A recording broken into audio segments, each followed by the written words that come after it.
1. For context, I live in a very bike-friendly Western European city. Bikes are everywhere, and the city puts a lot of money into developing the needed infrastructure. Two-way bike lanes, or bike lanes on both sides of almost every road, for example. For my part, I use my bike every day. It's my main way of transportation, and it's basically a part of me now. I try taking good care of it, but since I use it so much, something always breaks or wears down and has to be replaced. A few weeks ago, it was time for my brakes to not work properly. They still worked, but you had to really press on them to slow down. So now on to the story.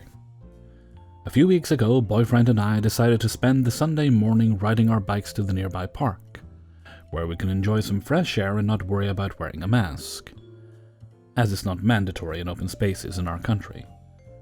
To reach the park, we took the one-way bike lane that goes from our apartment along the river, then down a hill into the park.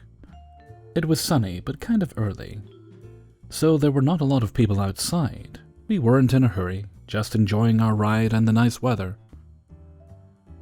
As we were going down the above-mentioned hill, the gravity reminded me that it's more powerful than us, and so, as expected, I was moving faster without actually doing anything. Knowing the state of my brakes, I concentrated on the road, not wanting to be distracted, and then it happened. Just as the hill ended and I was on flat ground again, I saw a woman and her 3 kids about 20 meters, 65 feet, in front of me, casually walking on the bike lane and on the sidewalk that goes along the right side of the bike lane. I pressed hard on my barely working brakes and yelled for them to move, but in vain. So, being the quick thinker that I am, as I was just about to hit them from behind, I turned left and hit some bushes that were conveniently planted on the left side of the bike lane. It took me a few seconds to get over the shock before I managed to concentrate and check the damage. By that time, boyfriend was right by my side, as he was just behind me in the bike lane and saw the whole thing happen. He was trying to help me up, but not very successfully, as my clothes were caught in the bushes. As I was telling him that everything was fine, I heard a woman yell, and then poke her head behind B's shoulder. I will paraphrase the conversation, as it was short, and there was a lot of yelling, but it went something like this. "Young lady, what do you think you are doing? You almost killed my kids." "Karen, you were walking on the bike lane." "Of course I was. Where else should I walk with my kids? You cannot walk with the kids on this sidewalk. It's made of cobblestone. It hurts my kids' feet." My boyfriend says, "Lady, I don't see how you having kids is our problem. My girlfriend got hurt because of you and your refusal to respect the rules. Someday your kids will get hurt because someone won't be as nice as her and sacrifice themselves. Stay on the sidewalk." "Stop cursing at me. Families with kids have priority over bikers." Boyfriend was getting angrier by the minute, so I pulled him off and calmed him down, letting Karen go on her way, saying that we could not do anything to make her understand how dangerous it was to do what she thought was normal. I wish I could say the story ends here, but unfortunately it doesn't. I scratched my elbow and knee falling into the bushes, so we decided to go home for me to wash up. But we live not far from where this story took place, and it took us about 30 minutes to go home, and then go back to the park. As we were riding down the bike lane again, about 500 meters from where that whole thing with Karen happened, we saw a group of around 15 people gathered around. I had enough time to slow down without falling this time, since I wasn't going fast. What we saw and learned from the bystanders made me very sad. Apparently, Karen and her 3 kids kept walking on the bike lane, and as predicted by my boyfriend, another poor biker did not have time to slow down or was just distracted enough not to see them. So he ran over one of the kids and then fell hard on the ground, breaking his arm. Just to reassure you, the kid was fine. Shaken up and crying, a little bruised by the impact, but fine. We did not stay for the aftermath, as I was really upset by the whole situation. It could have been prevented if Karen just listened to us and didn't think that the world belonged to her, just because she had children. I do not know how the story ended, but the rules in our country are very strict about this kind of situation, and bikers have a lot of rights, so hopefully the biker won't get in trouble for hurting the kid. Thank you for listening. Stay safe and please, Don't walk on the bike lanes. 2. In the summer of 2005, I was 14, and my family was just leaving a vacation from Thailand back to our home in India. This vacation coincided with the release of the 6th Harry Potter book, and for 2 Potterheads like my sister and I, life was good. We spent 2 hours of our last day in Thailand waiting in line to get the book. My sister and I had an agreement that I would read the book first and give it to her once I was done. Out of mutual respect, the first reader always tries to read as fast as possible and get the book to the second reader. So the rest of the vacation, that's what I was doing, non-stop reading. When we got onto the flight, it was a 2-3-2 seat setup. My family had decided to get 4 seats, 2 seats next to the window for my parents, and the row immediately behind for my sister and I. The first thing I put the book down for was the meal service during our flight back. I wedged my boarding pass stub as a bookmark, closed the book, and put it in the seat's back pocket. I began talking to my sister about how great the book was, etc., etc. Shortly, the man in the row behind me, who will be henceforth known as entitled Dad, tapped me on the shoulder. "Excuse me, but my daughter would like to read your book." I apologized and informed Edie that I had to finish it soon as my sister was waiting to read it. He persisted and asked whether his daughter could read it while I was finishing my meal. I apologized again and said no. It was obvious that Entitled Dad and Entitled Kid were upset because they began speaking to each other in Hindi in an annoyed tone. Even though my sister understood very little Hindi, as my family were expats, we understood the word stupid. After a while, once the seatbelt sign was turned off, my sister and I got into the line for the bathroom. We were non-stop discussing Harry Potter the whole wait. An awesome flight attendant also joined in the conversation. We fangirled hard and spoke to her for around 10 whole minutes. She was a Ravenclaw, so from now on she will be known as Ravenclaw Air Hostess. However, our great mood was immediately broken when we got back to our seats and realized that the book was missing from the seat pocket. My sister and I got super panicked and began to search around. It was a really fat hardcover book and could have easily slipped out onto the ground. We scoured our seats, asked my parents in the front row to help, and even asked a Ravenclaw flight attendant to help us. However, the fasten seatbelt sign came on again, and we had to get back to our seats. I was so frustrated I was almost in tears. My sister whispered it could have been ED and EK behind us, but I refused to believe her. I mean, truly, who would steal a book from a kid? My sister pacified me, and my parents from the row in front of us assured us they would buy another book and to not worry. So we settled back in. They had turned the cabin lights off, and everyone was really quiet and mostly sleeping. However, I noticed the row behind us had their overhead light on. I knelt in my seat, looked back, and lo and behold, Entitled Kid was reading Harry Potter and the Half-Blood Prince. I shoved my sister awake and showed her what was happening. We both furiously whispered to EK to give it back. She ignored us, frowning, and continued to read. We then began to speak to her louder, waking Edie and my parents up. "Stop disturbing us, this is my daughter's book. Please mind your own business." "Why did you ask for my book earlier if your daughter had the same book?" "You must be confused. Please leave us alone." I was so annoyed, and my parents, who are very non-confrontational, told me to leave it, and assured us that they'll get us a new book once we got home, but my sister and I wouldn't let it go. It's freaking Harry Potter. We pressed the Call Air Hostess button and asked for Ravenclaw Air Hostess. We informed her of the situation. We also told her that my book had my boarding pass wedged into the book as a bookmark. We were hoping Entitled Kid hadn't discovered it or removed it. She said she'd handle it. When the flight was almost over, Ravenclaw Air Hostess was coming by with coffee and tea. When she got to EK and Edie's row, she started gushing about the Harry Potter book EK was reading. She asked the girl if she could see it because she's such a huge fan. EK gave her the book and she began flipping through the pages. My sister and I were craning our necks to see the action and holding each other's hands. Like a sign from the heavens, the boarding pass stub dropped. Ravenclaw Air Hostess picked it up and, feigning innocence, said to EK, "Oh, I think you're in the wrong seat, sweetie." She then switched to a firm voice and turned to ED. "This boarding pass belongs to the passenger in the seat in front of you. Cabin crew must be informed of any seat changes. Was that done? EK and ED remained silent for what felt like forever. Then air hostess said, "This girl has lost a copy of this book and stated that her boarding pass was in it. Did you find this?" ED mumbled that they had found the book on the floor. Air hostess nodded, handed me the book and boarding pass stub. She then thanked EK and ED profusely for finding the book and said we were all very grateful. ED mumbled a response. Ravenclaw air hostess then winked at my sister and I and went back to serving coffee and tea. My sister and I were over the moon. We high-fived silently and hugged each other.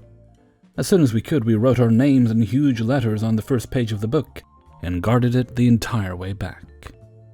That flight attendant and fellow Potterhead will forever be our hero. Life lessons which we learned during this trip. Never leave valuable belongings unattended in your seat on a flight. 2. Always write your name on the front of the book as soon as possible. And finally, 3. Fangirling can make people family. 3. So here's the saga that has been my life since the pandemic seemingly ruined everyone else's. If you think this is a hoax, please just keep your opinion to yourself. Regardless of your opinion, this is what's happening, and it's damn sure real. At work, it became a requirement to fill out daily health screenings via a web portal prior to coming to work. Every single day. That's fair. Until all overtime was eliminated. We do often extensive time-consuming on-site installations. You hit 40 hours, you go home. Tell the customer you'll be back next week, but don't explain why. Contacts for all job sites were asked a series of questions about their employees' exposure or possible infection. Customers could decide if they wanted us there or not, and many projects were cancelled or pushed back. Some were okay with us being there, and they got to the head of the line. Then there was a travel restriction. We were told that we were not to travel more than 50 miles from home on personal time. Company-approved travel was still authorized. We could not stay in hotels, so we would have to, and I did, drive hours to get to a site, do some work, then drive hours back home. In my case, 3.5, making a round trip of 7 hours. That project took 2 3-day weeks, having me both leaving and returning to my house in the dark. Upside was that I had 2 very long weekends. My little brother and his fiancée were all set to get married at a beautiful cathedral on his university campus the day before Memorial Day. The day after the invitations went out, the cathedral cancelled their reservation. The contingency plan was to hold the ceremony at our parents' house outdoors to allow for social distancing. I broke the news to them both individually by phone that unless work eased their restriction on personal travel, I would not be attending. They understood, and as far as I cared, the matter was settled.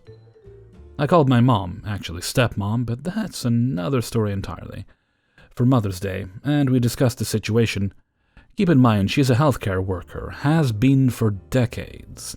She blatantly told me to ignore the restriction and come anyway. I gave her my very legitimate reasons why, and she lost it.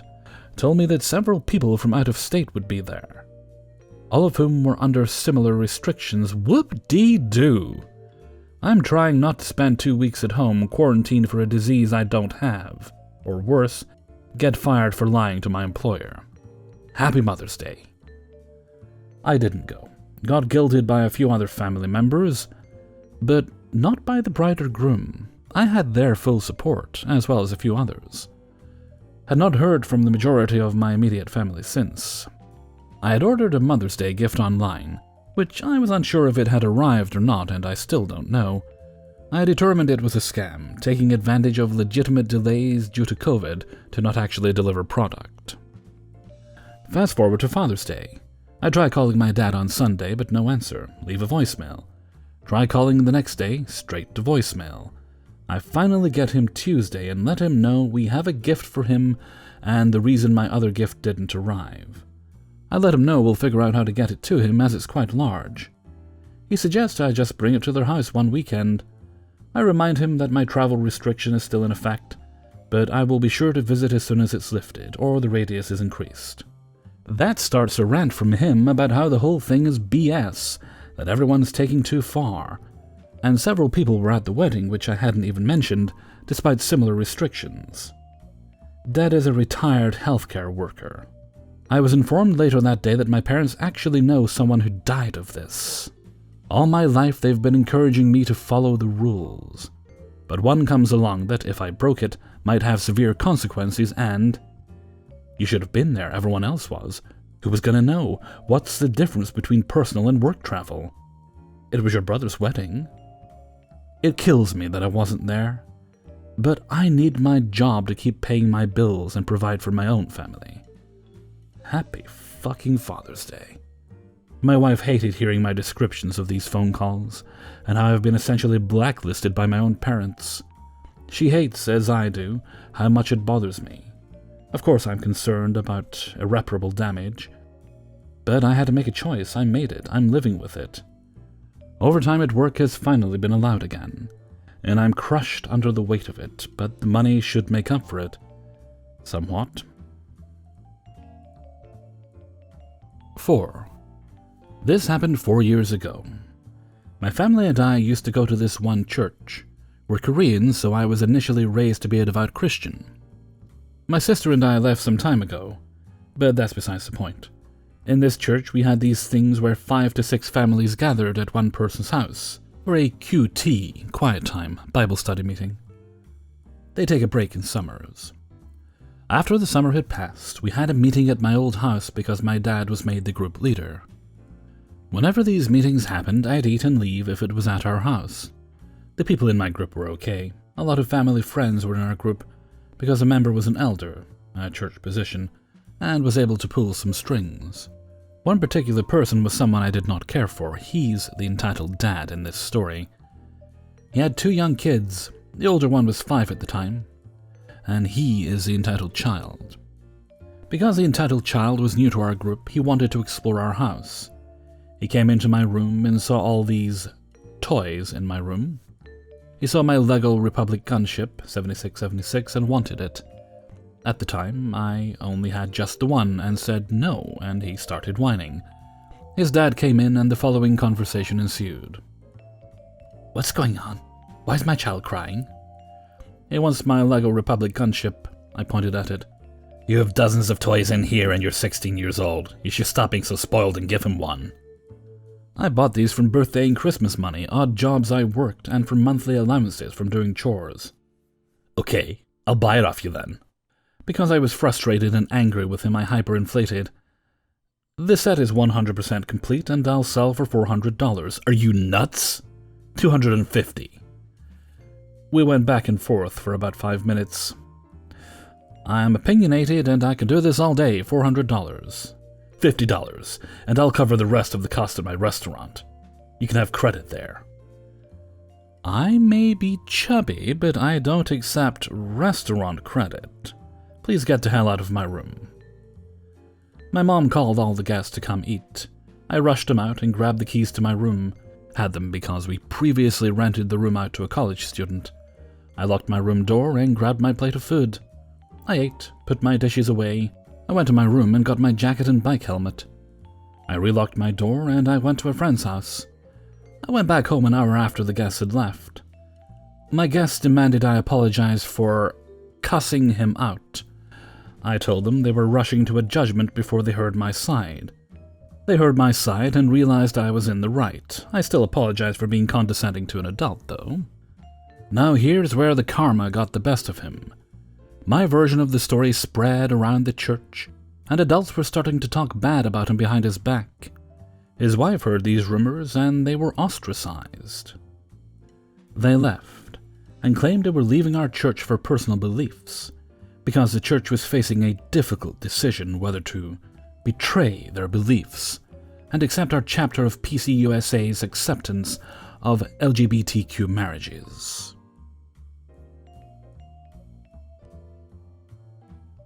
Five. First, we need some context on my stepdad.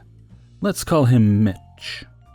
Mitch saved me and my family from another stepdad who turned abusive by letting us move in with him while looking for an apartment.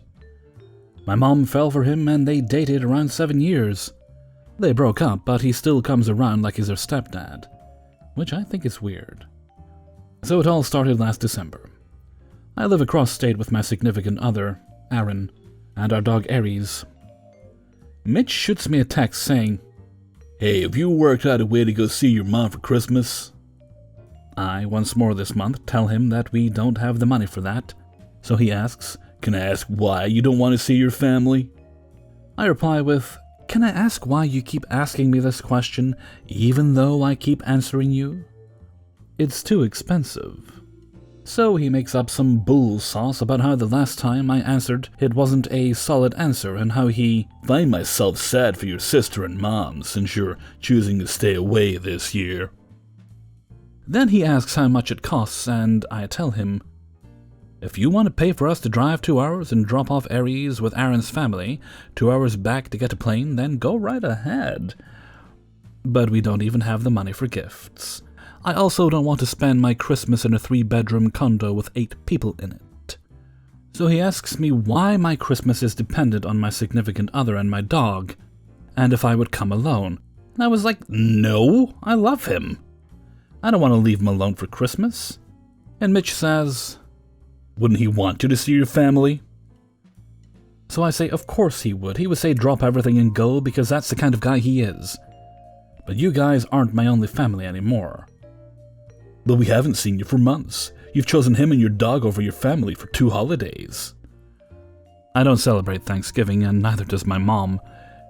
"You're welcome to make your choices, but I want to tell you about the message you're sending to all of us.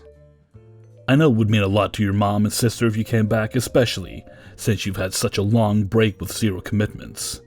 You can be mad at me if you want, but know I have good intentions." So I told him I'm mad at him and stop answering his texts completely.